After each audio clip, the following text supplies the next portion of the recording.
بسم اللہ الرحمن الرحیم۔ محترم ناظرین کرام، السلام علیکم۔ نماز ظہر کے بعد یا حیو یا قیوم، خدا کی قسم 1 گھنٹے میں دولت ملے گی، جھوٹ لگتا ہے تو آزما لو۔ ناظرین کرام، آج ہم آپ کو انتہائی آسان مجرب وظیفہ بتانے والے ہیں، جو اتنا تیز ترین وظیفہ ہے جس کو پڑھنے سے انشاءاللہ العزیز آپ کو 100% مال و دولت ملے گا، آپ کی ہر پریشانی دور ہوگی، رزق میں اضافہ ہوگا، مال و دولت میں اضافہ ہوگا۔ ویڈیو کو اینڈ تک لازمی دیکھیے گا، کیونکہ تھمب نیل پر یا حیو یا قیوم تو لکھا ہوا ہے، لیکن اس کے ساتھ ساتھ آپ کو 3 وظیفے اور بھی کرنے پڑیں گے۔ وہ آپ نے زندگی میں ایک دفعہ ہی کرنا ہے اور ایک ہی بار کرنا ہے، ظہر کی نماز کے بعد۔ آپ یہ وظیفہ ظہر کی نماز کے فوراً بعد بھی کر سکتے ہیں یا کچھ دیر بعد بھی کر سکتے ہیں۔ اور کچھ ایسے بھی لوگ ہیں جو کمنٹ کر کے بتاتے ہیں کہ ہم نے اللہ تعالیٰ کی ذات پر بھروسہ کرتے ہوئے یہ وظیفہ کیا ظہر کے بعد، اور عصر سے پہلے پہلے انہیں مال و دولت مل گیا۔ اللہ تعالیٰ اپنے نام کے پڑھنے والوں کی غیبی مدد فرماتا ہے۔ اللہ تعالیٰ اپنے بندے کی پریشانیوں کو دور فرماتا ہے۔ اس لیے آپ نے ویڈیو کو اینڈ تک مکمل دیکھنا ہے تاکہ آپ اس وظیفے کے فائدے حاصل کر سکیں، اور ہمیں کمنٹ سیکشن میں ضرور بتائیں کہ آپ کو اس سے فائدہ ملا۔ ناظرین کرام، اس ویڈیو کے دیکھنے والوں کی اللہ تعالیٰ خیر کرے، بھلائی کرے، اور اللہ تعالیٰ ہر اس بندے کی پریشانی دور فرمائے جو اس ویڈیو کو دیکھے اور اس پر عمل کرے۔ اللہ تعالیٰ کہتا ہے قرآن پاک میں کہ تم میری طرف ہو، میں تمہاری طرف دوڑ کر آؤں گا۔ تو ہم نے اپنی زندگی میں تمام پریشانیوں کو ختم کرنے کے لیے صرف کچھ ہی منٹوں میں اللہ کی طرف رجوع کر کے اللہ تعالیٰ سے بڑے بڑے انعامات حاصل کرنے ہیں۔ اس وظیفے کو آپ نے ایک ہی مرتبہ پڑھنا ہے، لیکن کچھ بہنیں پوچھتی ہیں کہ ہم ہر روز بھی پڑھ سکتے ہیں؟ جی ہاں، وہ لوگ ہر روز پڑھ سکتے ہیں، جو پڑھنا چاہے وہ پڑھ سکتے ہیں، لیکن ایک ہی بار آپ نے ضرور پڑھنا ہے۔ ہر پریشانی، ہر غم سے نجات کے لیے کوئی بھی مراد ہو، کیونکہ یہ وظیفہ میرا بھی آزمایا ہوا ہے اور میں نے بھی اس کو عمل کیا ہے۔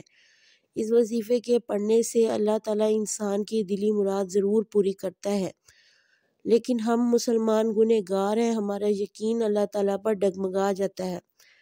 ہمیں پر امید کے ساتھ، یقین کے ساتھ اللہ تعالیٰ سے رجوع کرنا ہے، اللہ تعالیٰ سے معافی مانگنی ہے، کیونکہ انسان کی غلطیوں اور گناہوں کی وجہ سے ہی اس پر جو ہے عذاب آتے ہیں، اس پر مصیبتیں آتی ہیں، اور انسان ان کو سمجھ نہیں پاتا اور وہ کہتا ہے کہ میں مصیبت میں چلا گیا۔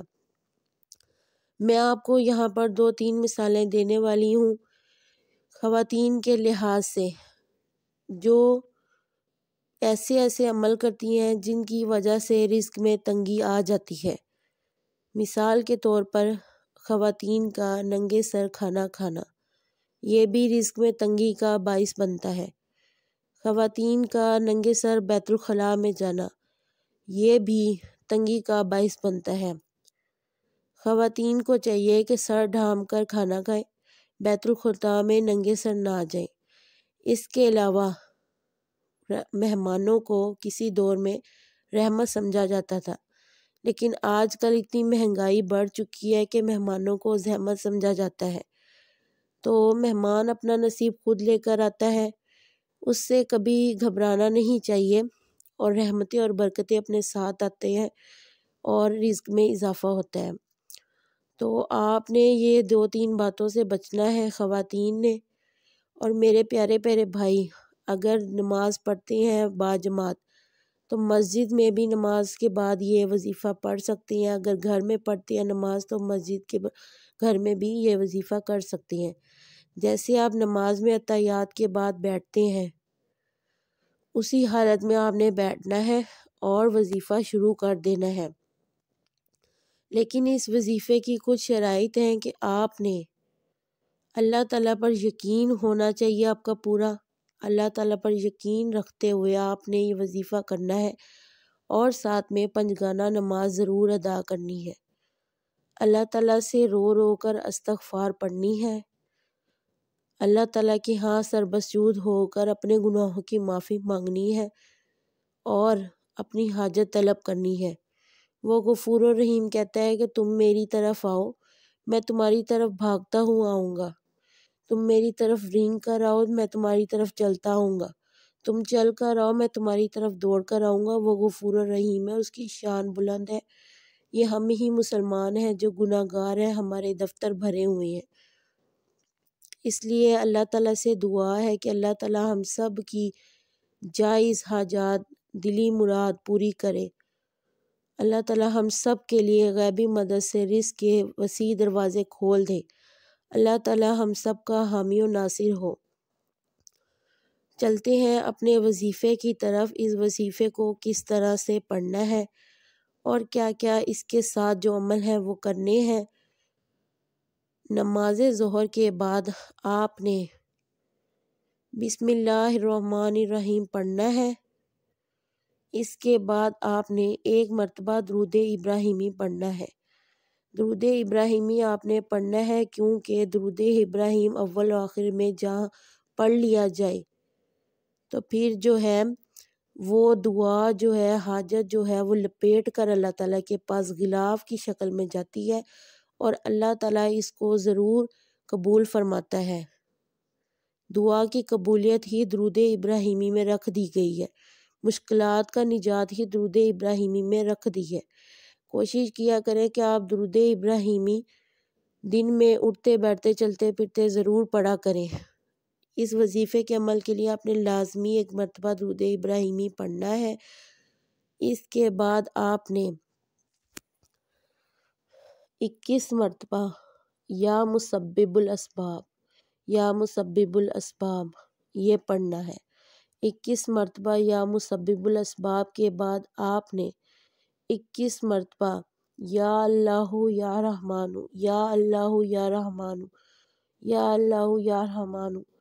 آپ سیدھے ہاتھ پہ انگلیوں پر پڑھ لیں، آپ تسبیح کے دانوں پر پڑھ لیں، یا آپ کی مرضی ہے، لیکن آپ نے 21 مرتبہ یا مسبب الاسباب، اس کے بعد 21 مرتبہ آپ نے یا اللہ یا رحمان پڑھنا ہے۔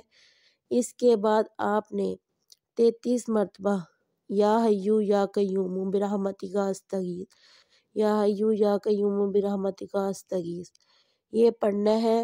اور اس کے بعد پھر آپ نے درود ابراہیمی پڑھنا ہے۔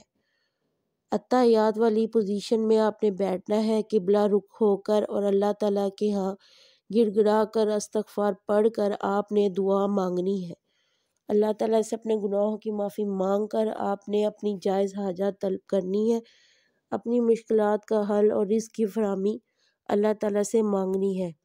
وہ غفور الرحیم ہے، وہ بے نیاز ہے، اس کے خزانے بھرے ہوئے ہیں۔ تو اللہ تعالیٰ آپ کو اس وظیفے کے طفیل اللہ آپ کی ساری پریشانیاں دور فرمائے، رزق کے وسیع دروازے کھول دے۔ اللہ تعالیٰ آپ سب کا حامی و ناصر ہو، اللہ تعالیٰ ہم سب کا مددگار ہو، اللہ تعالیٰ ہم سب پر رحمت کے دروازے کھول دے۔ اللہ تعالیٰ مجھ جیسے گناہ گار انسان کو بخش دے،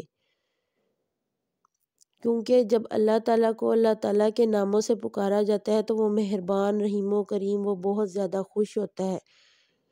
وہ ذات پاک ہم سب سے بہت محبت کرتی ہے، اس لیے ہمیں بھی چاہیے کہ نماز کی پابندی کریں، اس پر یقین رکھتے ہوئے ہم اپنا عمل انجام دیں۔ تو انشاءاللہ العزیز آپ کو اس وظیفے کے مثبت اثرات بہت جلد ملیں گے۔ آپ ظہر کی نماز کے بعد کچھ ٹائم آرام کر کے اس کے بعد بھی یہ وظیفہ کر سکتے ہیں، اور آپ نے کمنٹ سیکشن میں اللہ تعالیٰ کے 99 ناموں میں سے کوئی ایک نام ضرور لکھنا ہے۔ اللہ تعالیٰ ہم سب پر حامی و ناصر ہو، اللہ ہم سب کو بخش دے۔ وہ رحمان ہے، وہ رحیم ہے، وہ کریم ہے۔ دعا میں مجھے بھی یاد رکھیے گا، میرے لیے بھی دعا کیجیے گا، اور کمنٹ سیکشن میں بتائیے گا اگر آپ کے کوئی سوالات ہیں۔ اللہ تعالیٰ ہم سب کو بخش دے۔ اور ہمارے سب کے لیے رزق وسیع دروازے کھول دے۔ جزاک اللہ الخیر۔ اگر آپ کو میری یہ ویڈیو پسند آ گئی ہو تو ویڈیو کو لائک کر دیں، چینل کو سبسکرائب کر دیں اور بیل آئیکن کو پریس کر دیں۔ یہی آپ سب کی دعا ہے، یہی آپ سب کی محبت ہے۔ اللہ تعالی ہم سب پر کرم کر دے، آمین ثم آمین، اور اپنے محبوب پسندیدہ بندوں میں ہمارا نام درج کر دے۔ حقوق العباد کا خیال رکھیں۔ حقوق اللہ کی معافی ہو جائے گی لیکن حقوق العباد کی معافی نہیں ہوگی۔ دعا مانگنی چاہیے، دعا یقین کے ساتھ مانگنی چاہیے، کیونکہ یا تو دعا ہمیں جو ہے دعا کا صلہ مل جاتا ہے، یا پھر دعا آخرت کے لیے ذخیرہ ہو جاتی ہے، یا پھر دعا آپ کو کسی مصیبت سے بچا لیتی ہے۔ اس لیے دعا آپ کو ضرور مانگنی چاہیے اور اللہ تعالیٰ سے رو رو کر گر گڑا کر دعا مانگنی چاہیے۔ دعا 3 شکلوں میں ہمارے پاس ضرور پہنچتی ہے۔ اگر انسان کی دعا، کچھ دعائیں ایسی ہوں گی جو آخرت میں ذخیرہ ہو جائیں گی اور انسان کہے گا یا اللہ یہ تو میں نے نہیں کیا تھا، آخرت میں پوچھے گا اللہ تعالیٰ سے، تو اللہ تعالیٰ کہے گا یہ تیری وہی دعا ہے جو میں نے دنیا میں قبول نہیں کی۔ تو وہ پھر انسان اتنا خوش ہوگا، وہ چاہے گا کہ میری تو کوئی بھی دعا دنیا میں قبول نہ ہوتی اور سب مجھے آخرت میں مل جاتی۔ تو دعا کا بہت زیادہ فضیلت ہے، دعا کا بہت زیادہ اجر ہے۔ دعا کو خلوص نیت کے ساتھ مانگنا چاہیے، کیونکہ اللہ تعالیٰ کو بھی شرم آ جاتی ہے کہ اس کا بندہ اس کے آگے ہاتھ پھیلا رہا ہے اور وہ اسے خالی ہاتھ لوٹا دے۔ تو اللہ تعالیٰ کی ذات 70 ماؤں سے زیادہ محبت کرنے والی ہے، وہ اپنے بندے کو خالی نہیں لٹاتا، اس کا دامن ضرور بھرتا ہے۔ اگر اس دنیا میں کوئی دعائیں قبول نہیں ہوتی تو وہ ہمارے لیے مصلیحت کا باعث ہوتی ہیں، وہ اللہ تعالیٰ بہتر جانتا ہے دلوں کے راز، وہ آخرت میں ہمیں ضرور ملیں گی۔ اس لیے دنیاوی زندگی کی خواہشات کو چھوڑ کر آخرت کی فکر کرنی چاہیے، اللہ تعالیٰ سے رو رو کر مانگنا چاہیے۔ اللہ پاک ہم سب کو بخش دے، اللہ ہم سب کا حامی و ناصر ہو۔ جزاک اللہ الخیر۔